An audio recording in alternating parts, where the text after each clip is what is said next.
Brooksaw Antiques here. Today we have this 1935 Royal O model vintage portable typewriter. I'm going to show you how to use the functions and make sure they all work. First thing we're going to do is set the margins, which are located behind this flip panel here.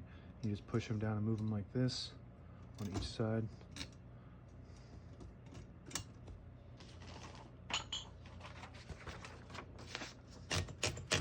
This is the paper bale that sits on top and holds it down, and you can move these rollers too from side to side.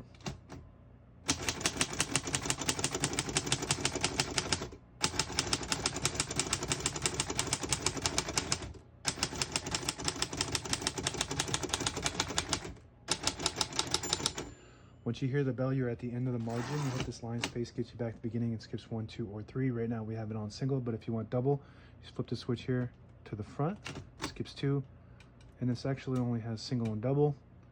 We're going to keep it on single for now and finish typing. As you can see, all the keys type nice and none of them skip or stick. I'll type a sentence on the next line.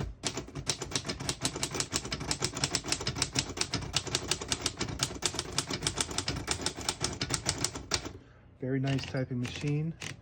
You can type about as fast as you want on this thing, and it has a touch control. The print looks really nice. Touch control is located right here. The farther you go to the right, the more tension there is when you hit the keys. So they respond faster, and the further left you go is low tension, so you don't have to hit the keys as hard. I like it on low because I'm used to typing on a computer. To pull the page out easy, there's a switch on this side. You flip that to the front, and it unlocks the rollers underneath the platen, allowing you to pull the page out easy. Or load thicker paper like carbon copy or cardstock. Make sure you flip that back before you load the next page, or else it won't load correctly. Got a shift on each side and a shift lock on the left. To clear that, you just hit the shift button again. Backspace on the top right. Works good. Up top here we have the color selector switch. If you have it all the way to the left, the vibrator goes up higher and you hit the bottom portion of the ribbon. In the middle, you hit the top portion of the ribbon, and all the way to the right, the ribbon doesn't go up at all, so it doesn't print. That works good. We got a margin release on the top left here. When you get to the end of the margin, there's a mechanism that locks the keys so you can't type past it, but if you hit that margin release, it will allow you to type past this margin so you can finish typing a word at the end of the page. Open the hood. All the brand new ribbons loaded on the left side, so it's pulling to the right clockwise. If you want to switch that direction, you flip this switch to the left and it'll start pulling counterclockwise to the left. That works good. We're going to keep it pulling to the right for now. Carriage release on each side behind the knob here like this, so you can control the carriage freely.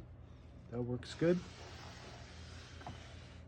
And here's the one on this side, and there's another switch above this knob here. If you flip it to the front, that's actually the line space. This switch back on the top here. If you flip it to the front, it'll disable the spacing. When you turn the knob, you flip it to the back, each one of those clicks is a space that allows you to get to an exact spot on the page without having to navigate through the clicks.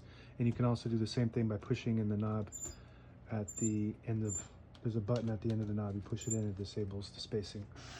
That works good. Now available on eBay or Etsy. Search Brooksaw Antiques.